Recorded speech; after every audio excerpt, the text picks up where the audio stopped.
오랜만에 듣는 찬양입니다. 정말 우리 복음송의 고전이라고 할 수 있는 아주 오래된 찬양. 그러나 이게 고린도전서 13장에 있는 하나님 말씀을 그대로 옮겨놓은 것이고, 또 우리 이 사랑에 대한 얘기를 할 때마다 새로운 도전과 또 우리 자신을 돌아보지 않을 수가 없습니다. 오늘 여러분 이 사랑에 대한 고린도전서 13장의 이야기를 쭉 가사로 곡으로 들으시면서 어떤 구절에 가장 마음에 감동이 되고 또 마음에 하나님 주시는 그런 도전이 있었는지 모르겠습니다. 저는 오늘 아침에는 모든 것을 바라고 기다려준다 하는 거, 사랑은 기다려줍니다 하는 생각. 하나님 우리를 정말 오래 참으시고 기다려주시지 않으셨습니까? 그런 은혜가 오늘 우리로 하여금 하나님의 자녀로 또 살게 하신 것 같습니다. 오늘부터 제가 4주, 어쩌면 5주가 될지 모르겠습니다. 최소한 4주 정도 큰 주제로 부르심이라는 제목으로 말씀을 드리고자 합니다. 그 첫 번째로 오늘은 무리에서 제자로의 부르심에 대한 말씀을 하겠습니다. 여러분, 이 제자라는 단어는 참 좋은 단어인데 우리 믿는 자들에게 정말 부담이 되는 말씀입니다. 그냥 성도, 신자, 크리스찬 이러면 좀 덜 부담스러운데 이 제자로 살아야 된다, 이 제자에 대한 말씀은 우리에게 좋은 부담이겠죠. 부담이 아니 될 수가 없고, 또 당신 구원받았습니까? 하는 이 질문과 함께 당신은 제자입니까? 라는 질문도 우리가 맞닥뜨려야 되고 또 피할 수 없는 질문이 아닌가 생각을 합니다. 벌써 부담이 많이 되죠. 제자라는 말 벌써 듣는 순간에 그 제자의 삶을 살았던 사람 생각하면 정말 성경에도 그렇고 또 성경 밖에도 우리의 참 마음을 숙연하게 만드는 그런 참 믿음의 선진들, 믿음의 영웅들이 참 많이 있습니다. 바울을 비롯해서 성경에 있는 인물은 우리가 또 더 말할 것도 없지만 현존하는 인물들 가운데서도 우리 미국에서 온 선교사 가정이 지금 5대째 살고 있습니다. 린튼 선교사의 가정이 지금 5대째 한국 시민권을 가지고 인요한, 아마 들어보셨을 겁니다. 의사 가문이고 정말 엘리트 가문인데 한국인보다 한국을 더 사랑한 사람, 이런 이름으로 알려져 있는 이런 분들 보면은 아무튼 그들을 제자의 삶을 산다라고 말하는 건 좀 조심스럽긴 해도 그런 분들을 생각하면 이 제자로 살아간다는 무슨 말인가 하는 것들을 한번 좀 떠올릴 수 있는 말이 아닌가 그런 생각을 해봅니다. 그래서 나와는 좀 거리가 멀고 나는 평생 제자로 사는 것은 어렵겠다라고 생각할지 모르겠지만 오늘 말씀을 끝까지 들어보시고 제자로 사는 것이 무엇인지, 어떻게 그것이 가능한지를 오늘 예수님 말씀을 통해서 한번 생각을 해보고자 합니다. 먼저 예수님께서 참 많은 기적과 또 말씀을 전하셨을 때에 사람들이 많이 몰려왔습니다. 수많은 사람이 모였다, 허다한 무리가 모였다, 수만 명이 발이 밟힐 정도로 모였다, 이런 표현들이 있는데 제가 누가복음에 있는 구절만 몇 구절을 소개를 해보겠습니다. 누가복음 5장 15절 이하에 보니까 예수의 소문이 퍼짐에 허다한 무리가 모여왔다. 예수께서 저희와 함께 내려와서 평지에서 서시니 그 제자의 허다한 무리와 또 많은 백성이 모여왔다. 그 후에 예수님이 나인이라는 성으로 가실 때 제자와 허다한 무리가 동행하였다. 각 동네 사람들이 예수께 나와 큰 무리를 이루었다. 그래서 예수님의 이동 경로에 12제자 외에 많은 사람들이 함께 동행을 했다는 구절들이 성경에 곳곳에 나옵니다. 누가복음만 해도 저 외에도 많은 구절에서 허다한 무리, 많은 백성, 큰 무리가 예수님 주변에 항상 다녔다. 말씀 듣기 위해서도 있고 병 고침 받기 위한 것이 가장 큰 이유이기도 할 것입니다. 그런데 오늘 제가 마태복음 4장과 또 오늘 본문에 있는 이 두 구절을 가지고 또 다시 한번 더 많은 무리와 제자의 관계를 대조한 것을 보겠습니다. 마태복음 5장 25절부터 5장 1절은 연속되는 구절인데 갈릴리와 데가볼리와 예루살렘과 유대와 요단강 건너편에 허다한 무리가 쫓으니라. 이게 이제 4장 25절입니다. 5장 1절에 뭐라고 되느냐? 예수께서 무리를 보시고 산에 올라가 앉으시니 제자들이 나온지라.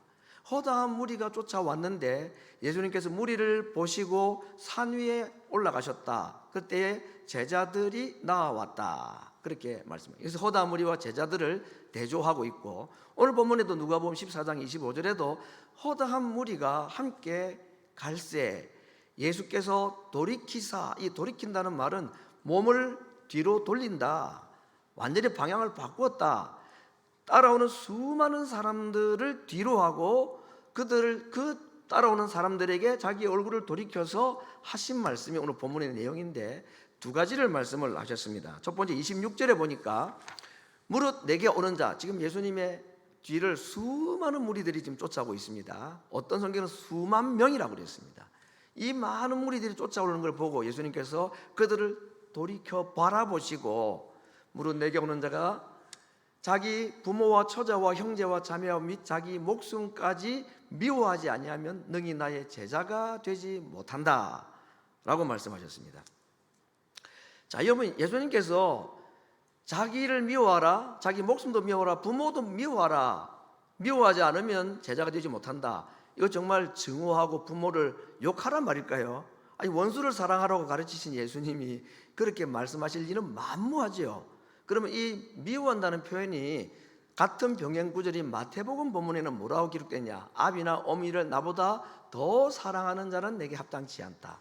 그러니까 부모, 형제, 자매, 자기 목숨까지 미워하라 하는 말은 적극적인 아주 강조된 표현이고, 원래 하시고자 하는 말씀의 의도는 부모, 형제, 자매, 너 자신의 목숨보다도 나를 더 사랑하라, 나보다 더 사랑하는 것이 있어서는 안 된다. 그러면 나의 제자가 되지 못한다. 제자가 되고자 하면 허다 무리로 따라오면 이것도 사랑하고 저것도 사랑하고 다 해도 되겠지만, 그러나 허다 무리에서 나온 제자가 되기 위해서는 나보다 더 사랑하는 것이 있어서는 안 되는데, 심지어는 부모, 형제, 자매, 자기 목숨보다도 나를 더 사랑해야 된다. 이게 좀 어려운 말씀이지만 궁극적으로 말하면 마지막 신앙을 위협하는 것들이, 나의 신앙을 지키기 위해서는 혹시 내 부모라도 버려야 되고, 부모의 명령이라도 어겨야 되고, 심지어는 내 목숨마저도 버리지 않으면은 내가 신앙을 지킬 수가 없다고 하는 경우가 올 때가 있겠죠. 그래서 순교자는 순교를 하는, 그때는 둘 중에 하나를 택하는 것, 이런 것을 나보다 더 사랑하는 것이 있어서는 안 된다. 아무튼 말씀은 이해가 되는데 이 말씀이 우리에게 쉽게 다가오지는 않다는 것 여전히 이해하고 계속 말씀을 보도록 하겠습니다. 오늘 이 말씀은 취사 선택을 하라라는 말에보다는 무엇을 더 우선으로 할 것인가, 우선순위에 대한 것. 예수님을 더 사랑을 하면 부모, 형제, 자매도 진정으로 사랑할 수가 있다는 그런 의미로도 받아들일 수가 있겠습니다. 두 번째 예수님이 하신 말씀, 무리들을 보고 돌이켜 하신 27절의 말씀에 보니까 누구든지 자기 십자가를 지고 나를 좇지 않는 자도 능히 나의 제자가 되지 못한다. 누가복음 9장에서도 같은 말씀이 있는데, 자기를 부인하고 날마다 제 십자가를 지고 따라오지 않으면 나를 따라올 수가 없다. 이 말씀은 예수님께서 베드로가 예수님을 그리스도시요 살아계신 하나님의 아들이라는 신앙 고백 이후에 처음으로 자기의 육체의 죽음을 예고하실 때에 하신 말씀입니다.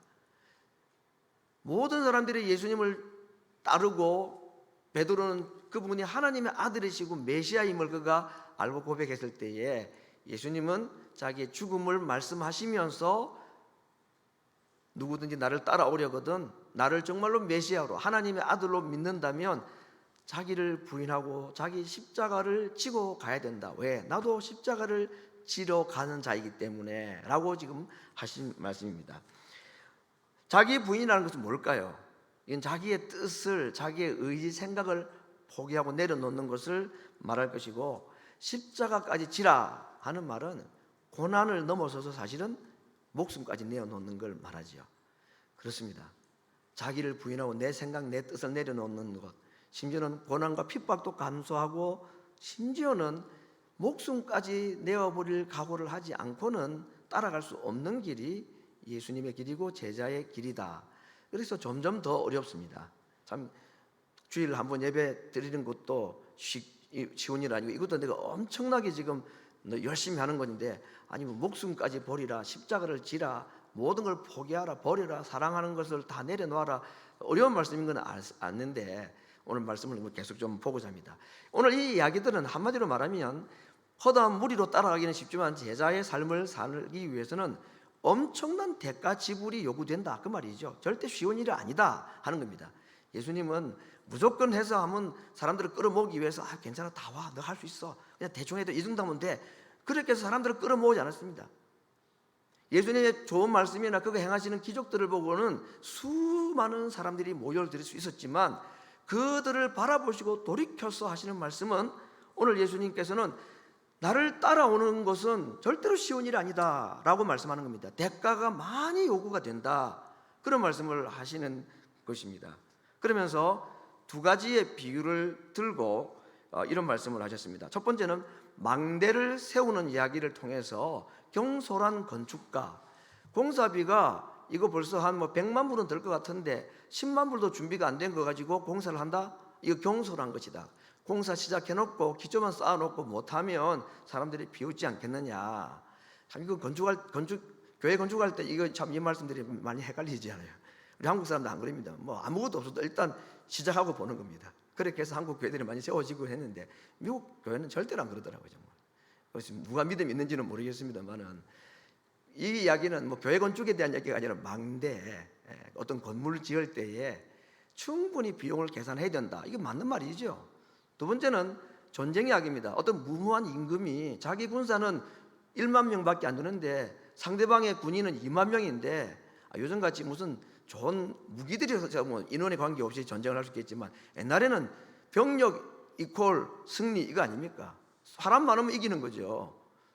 그러니 이 1만 명 대 2만 명으로 싸우는 전쟁은 안 되는 거다. 이 전쟁은 해서는 안 되는 전쟁이다. 그런 말씀을 하셨습니다. 자, 나중에 보겠습니다만은 그러면 이 아군 1만 명은 뭘 말하며 나보다 강한 2만 명의 적군 2만 명은 뭔가? 오늘 결국은 이 2만 명 군사의 이야기는 제자의 삶에 대한 이야기인데 마태복음 이런 말씀 들어보면 마태복음 7장 14절이나 그 이후의 말씀 보니까 생명으로 인도하는 문은 좁고 길이 협착해서 찾는 이가 적다. 예수님의 제자의 삶을 살아가는 사람 숫자가 적다는 겁니다. 따라가기 어렵기 때문이죠. 길이 좁기 때문입니다. 디모데후서 3장 14절도 무릇 그리스도 예수 안에서 경건하게 살고자 하는 자, 이걸 제자의 삶이라고 예를 들어 보겠습니다. 핍박이 따른다는 겁니다.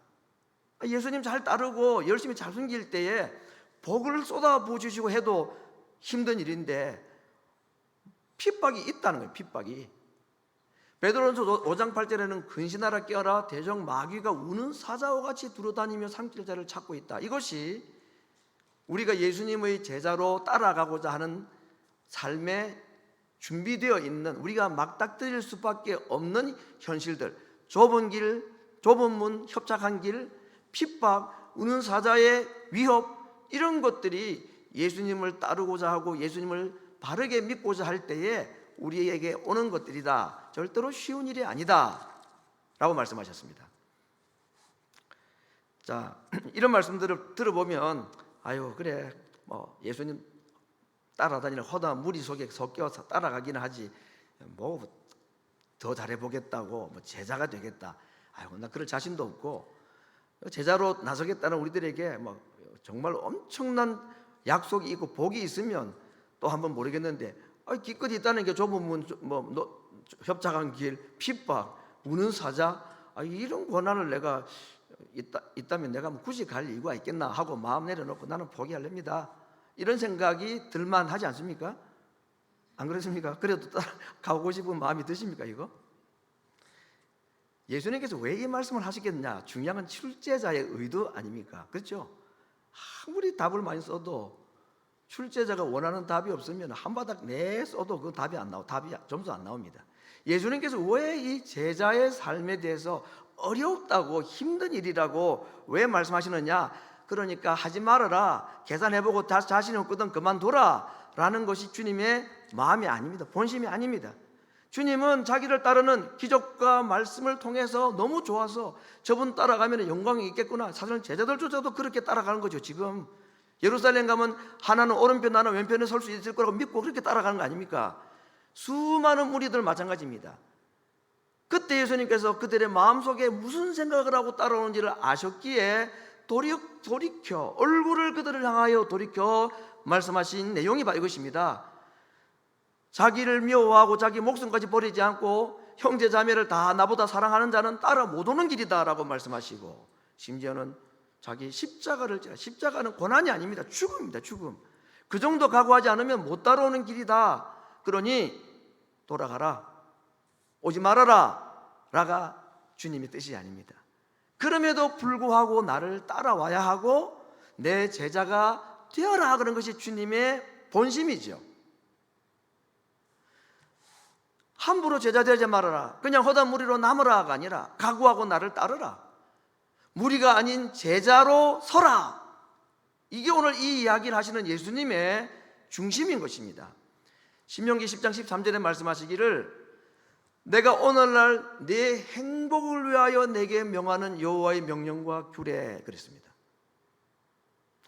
예수님 믿는 것, 제자로 살아가는 것, 하나님의 말씀 규례대로 살아가는 것이 피곤하고 힘들고 못할 일, 믿는 자 가운데 극소수만 할 아주 어려운 명령이 아니라 모든 하나님의 백성들에게 행복을 위하여 주신 명령이라고 말씀을 하셨습니다. 그러면 오늘 제자 이야기를 하시면서 함부로 제자 되지 말아라, 나를 따라오지 말아라, 그냥 허다 무리로만 남아있어라, 그것만 해도 나는 고마워, 이게 예수님의 마음이 아니고, 그럼에도 불구하고 그 허다 무리의 자리에서 나와서 제자가 되고 각오하고 나를 따르라는 것이 주님의 말씀이고 그분의 명령이면 왜 이 명령을 하셨을까요? 우리의 행복을 위해서다. 아닌 것 같은데 뭘 미워할 게 많고 버리라는데 이게 뭐 행복인가? 끝까지 보겠습니다. 자, 예수님의 뜻은 뭐라 그랬죠? 제자가 되라 하는 것이 하나님의 뜻이라고 그랬습니다. 그렇죠? 자, 그럼 어떻게 하면 우리가 예수님의 제자가 될 수 있을까 하는 것입니다. 오늘 예수님은 자기를 부인하고 자기 십자가를 지고 형제도 버리고 주님을 따라야 제자가 될 수 있다고 말씀하시는 것처럼 보입니다. 시작하다가 중단하면 못하니 그냥 아예 시작도 하지 말라고 말씀하는 것처럼 보이지만 단단히 각오하고 열심히 따라야 된다, 이렇게 말씀하고 계십니다. 자, 그럼 어떻게 우리 제자가 될 수 있을까? 아, 그래, 뭐 한번 어차피 사는 인생인데 한번 내가 최선을 다해서 살 만큼 열심히 살아봐야 되겠구나 다짐하고 결심하고 예수님을 위해서 내가 좀 더, 지금보다는 좀 더 열심을 내고 지금보다는 예배도 한 번 더 드리고 헌금도 좀 더 열심히 하고 봉사도 열심히 하고 뭔가 조금 더 주님께 가까이 좀 더 열심히 하라는 말씀이구나, 또 그렇게 하면 제자가 될 수 있다는 말이구나. 뭐 제자가 되면 무슨 복이 있는지는 모르지만 아무튼 뭐 그렇게 하면 되겠구나, 이런 그런 말씀처럼 들립니까? 아니, 쉽게 말해 보겠습니다. 성경적으로 볼 때에 우리가 열심을 내고 결심하고 다짐하고 하면 주님이 기뻐하시는 삶을 살 수 있고 제자의 삶을 살 수가 있습니까? 그런 경우가 간혹 있습니다만은 대부분에 실패합니다.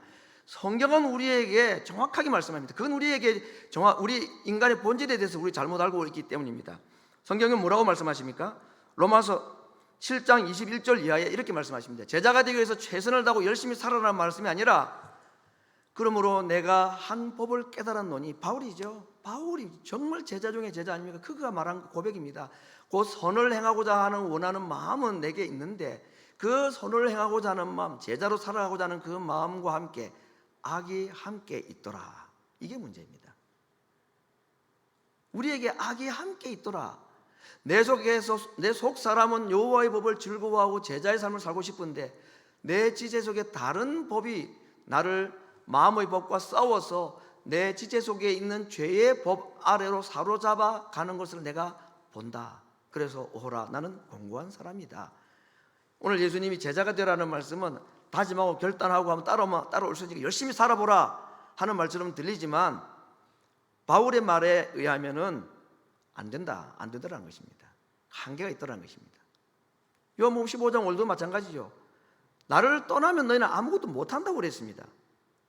그러니 오늘 제자의 삶을 사는 것이 하나님의 뜻이고 주님의 뜻이지만 이게 우리가 생각하는 만큼 우리의 다짐과 결심으로 되지 않는다는 것을 우리가 인정할 수밖에 없습니다. 절대로 안 된다. 전적으로 우리는 무능한 자라고 성경은 말씀하고 있기 때문입니다.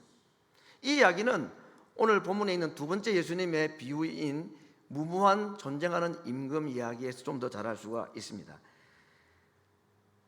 우리의 대적은 우리가 상대할 수 없을 만큼이나 강하죠. 우는 사자라고 비유를 했기 때문입니다. 그래서 오늘 32절 말씀 보니까 뭐라고 말씀을 하고 있는가? 내 군인 1만 명 가지고 적군 2만 명을 내가 못 이기는 것이 확실합니다. 열심히 하면 될 것처럼 보고 뭐 일당 100, 일당 1000 하면 되는 것처럼 생각하는데 전쟁 다 세상 전쟁은 뭐 그렇게 해야 되겠, 나라를 지키기 위해서 목숨을 버리고 해야 되는데, 이 전쟁은 지금 세상 전쟁 얘기가 아닙니다. 예수님의 제자로 살아가는 삶에 대한 것입니다. 아까 말씀드렸죠? 적군 2만 명은 원수를 말하는 게 아니라 그게 뭐라고 그랬습니까? 기억나십니까? 제자의 삶이라고 그랬습니다. 제자의 삶은 내가 가지고 있는 군인 가지고는 못 이기는 것입니다. 내가 할 수 없다는 것입니다. 뭔가 우리가 할 수 없다는 것을 알면 어떻게 하나? 전쟁에서 이길 수 없고 적군을 내가 못 이긴다면 오늘 예수님께서 뭐라고 말씀하십니까? 참 이상한 말씀하셨습니다. 전쟁하지 말고 사람 보내가지고 화친 조약을 맺어라. 전쟁하지 말아라 그럽니다. 이런 비겁한, 나라를 살려야 되는데 이게 나라 전쟁이 아니라고 말씀했습니다. 지금 이 이야기는 제자의 삶을 살아내기 위해서는 내가 가지고 있는 비용, 내가 가지고 있는 군사력 가지고, 내가 가지고 있는 어떤 경건의 훈련 연습, 신앙 배경 가지고는 안 된다 하는 걸 지금 말하고 있는 거죠. 그럼 어떻게 하라 그러죠? 화친하라. 이게 무슨 말일까? 33절에는 전쟁을 못할 것 같으면 사신을 보내어 그냥 화친 조약을 맺으라고 말씀하신 이야기 다음에 이렇게 말씀하십니다. 이와 같이 너희 중에 누구든지 자기의 모든 소유를 버리지 아니하면 너희 내 제자가 되지 못한다.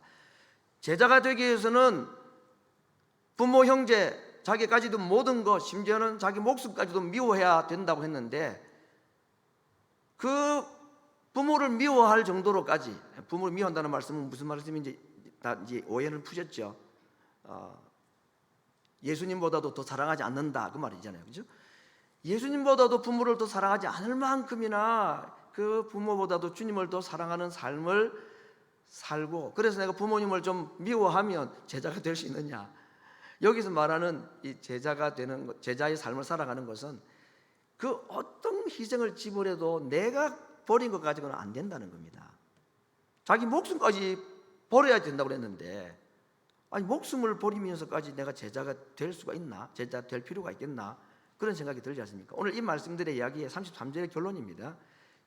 누구든지 자기의 모든 소유를 버리지 아니하면 너희 내 제자가 되지 못한다. 재산도 버리고 부모도 버리고 자기 생명도 버리란 말이냐? 이 버린다는 이야기를 가장 잘 말씀해 준 것이 빌립보서 3장 7절에서 9절 말씀입니다. 우리 잘 아는 말씀이죠. 그러나 무엇이든지 내게 유익하던 것을 내가 그리스도를 위하여 다 해로 여길 뿐더러 또 모든 것을 해로 여김은 내 주 그리스도 예수를 아는 지식이 가장 고상함을 인함이라. 내가 그를 위하여 모든 것을 잃어버리고 배설물로 여김은.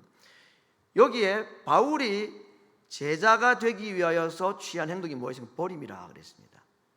자기에게 유익하다고 생각되는 모든 것을 버렸다.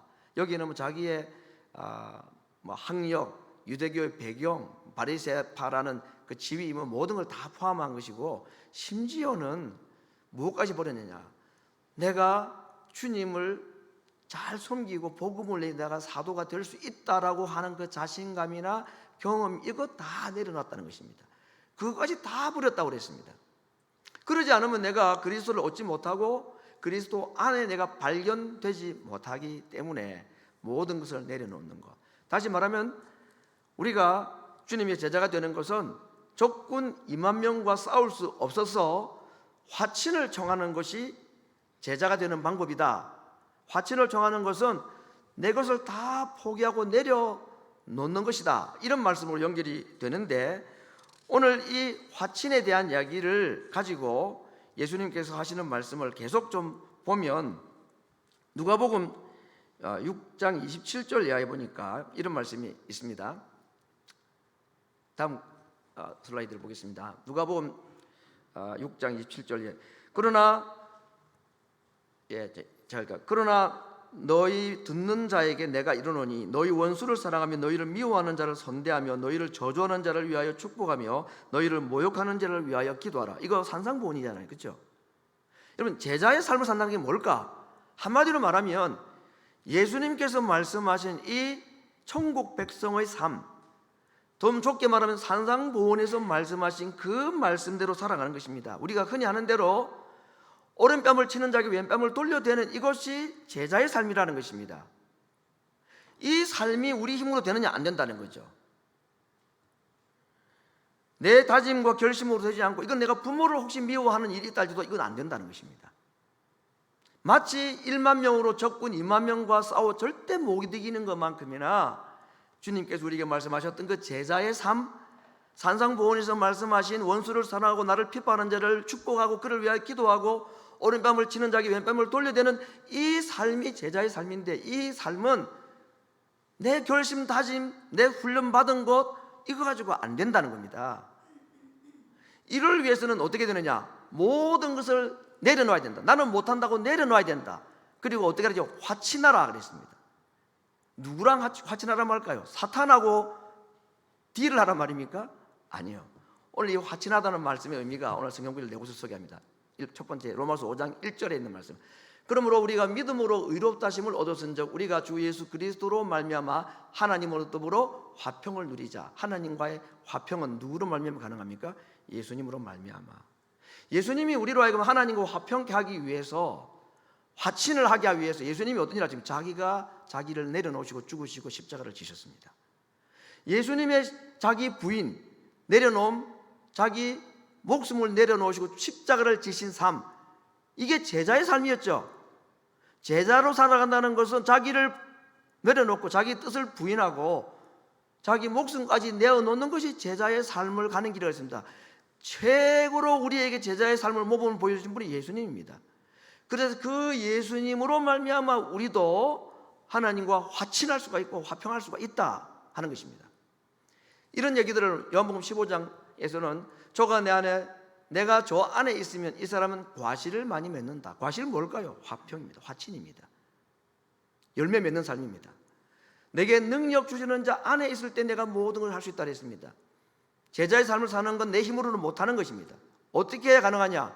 능력 주시는 자이신 예수님 안에 있을 때 이것이 가능하다. 이것을 갈라디아 2장 20절에서는 내가 그리스도와 함께 십자가에 못 박혔나니 그런즉 이제는 내가 산 것이 아니요 오직 내 안에 그리스도께서 살고 계시는 것, 이게 제자로 살아가는 삶이고, 내 힘이 아니라 이미 그 모든 자기 부인과 십자가를 지는 삶을 다 이루어 놓으신 참 제자로 오셨던 그 예수님과 내가 하나가 되고 그분과 연합하고 그분이 내 안에 그분이 내 안에 내가 그분 안에 있을 때에, 그럴 때에 내게 능력 주시는 그분 안에서 내가 이 제자의 삶을 살 수 있다, 모든 걸 할 수 있다 라고 말하는 것입니다.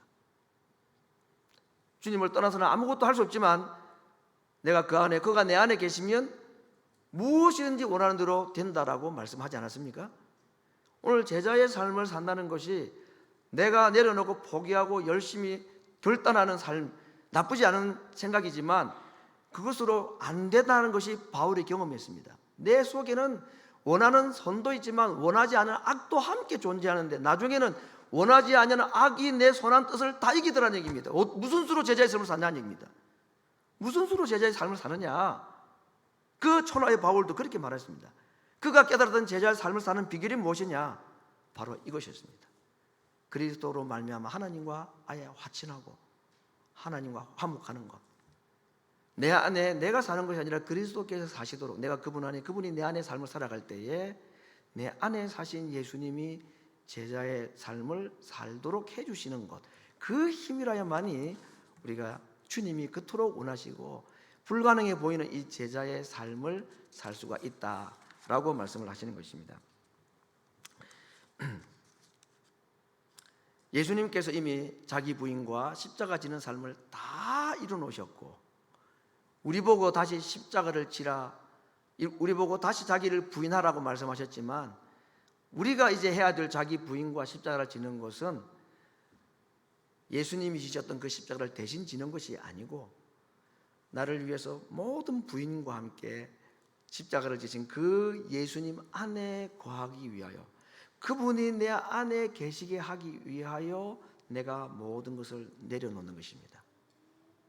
주님이 내 안에 계시게 하기 위하여 내 속에 있는 모든 것을 내려놓아서 그분이 내 안에 계시고 나도 그분 안에 있는, 이걸 하나됨이다, 연합이다 라고 말하셨습니다. 그렇게 할 때에 이미 하나님과 화친해 놓으신 그 예수님이 우리로 하여금 하나님과 화친하게 해 주셔서 적군 2만 명을 이길 수 있도록 해 주신다. 제자의 삶을 살 수 있도록 해 주신다 하는 이야기입니다.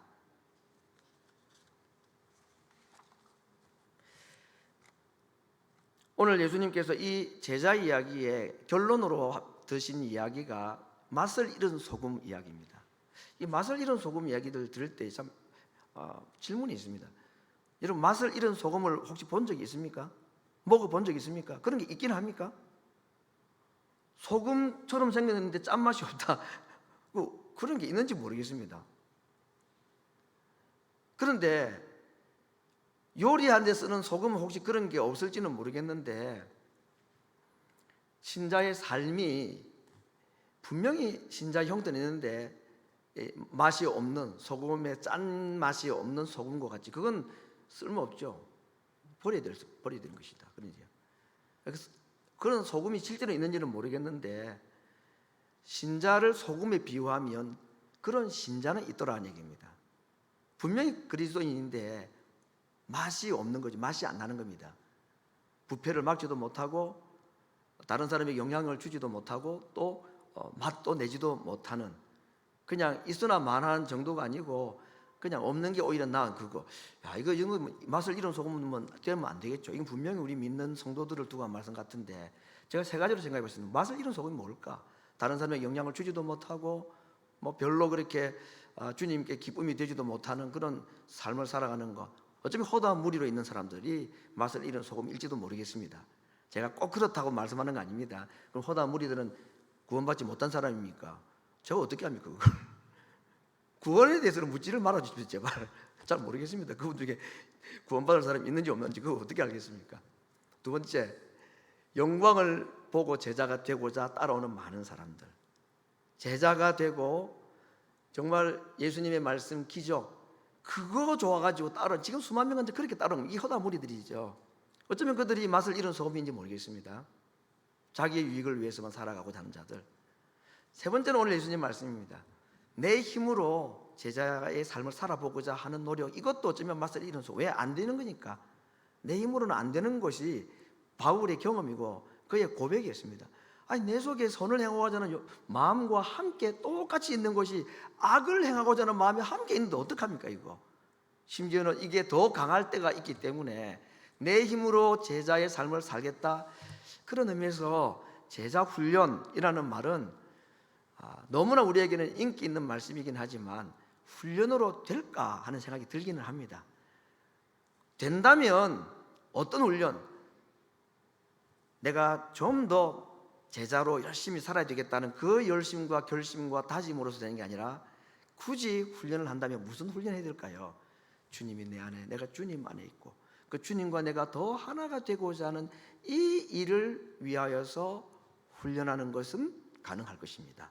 그렇게 될 때에 내가 제자로 살아가는 것이 아니라 내 속에 참 제자이신 예수님, 자기를 부인하고 십자가를 지시고 죽으신 그 내 안에 계신 예수님이 나로 하여금 그 불가능해 보이는 제자의 삶을 살도록 해주시고 대신 살아가시도록 하기 위하여서 내가 훈련하는 것, 이것은 우리에게 필요할 것입니다.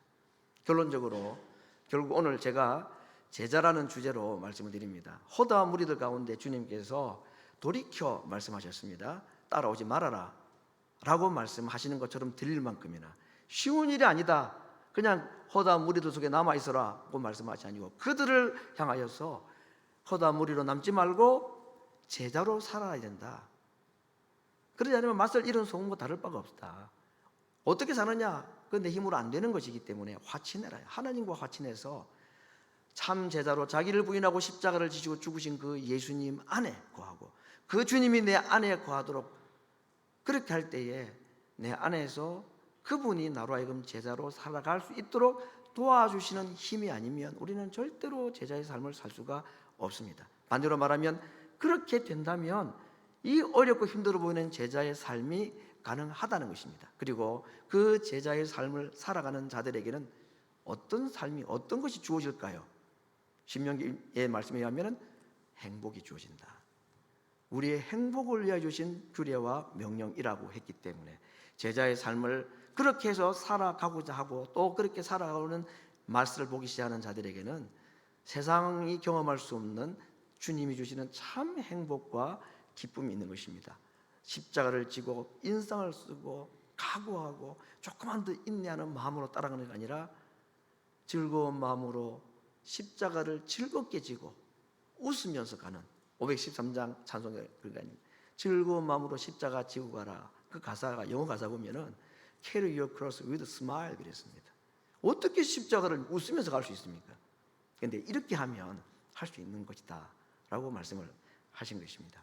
사랑하는 성도 여러분, 부르심에 대한 말씀을 앞으로 3번 내지 4번을 더 듣게 될 것입니다. 첫 번째 부르심, 허다한 무리가 아닌 제자로의 부르심. 내 다짐과 결심과 훈련으로 되지 아니하고 내가 주님 안에 이미 제자로 오셔서 자기 부인과 십자가의 죽으심으로 다 이루어 놓으셨던 하나님과의 화친 속에 내가 그 주님으로 말미암아 화평을 누리고 그 주님이 내 안에 살아 계시도록 하는 것, 이를 위해서 우리에게 해야 될 훈련이 있다면 두 날개, 말씀과 기도로 정말 주님과 하나가 되기를 찬송 가운데, 말씀 가운데, 기도 가운데, 예배 가운데 그 주님을 내가 만나기만 하면 내 안에 살아서 역사하셔서 우리로 하여금 그분이 살아가시는 제자의 삶을 살도록 하는 이 비결을 누리고, 그래서 맛 있는 소금으로서 사람들에게 참 영향력을 끼치고 하나님의 살아계심을 보여주고 제자의 삶을 살아가는데 그렇게 웃으면서 가는 것을 보고 많은 사람들이 그들도 주님의 제자의 삶을 살아가고자 담고자 하는 그런 참 제자의 모습, 예수님을 그대로 카피하여 살아가는 믿음의 백성들 될 수 있기를 기도하는 이 아침이 되기를 바랍니다. 우리 같이 한번 기도하겠습니다.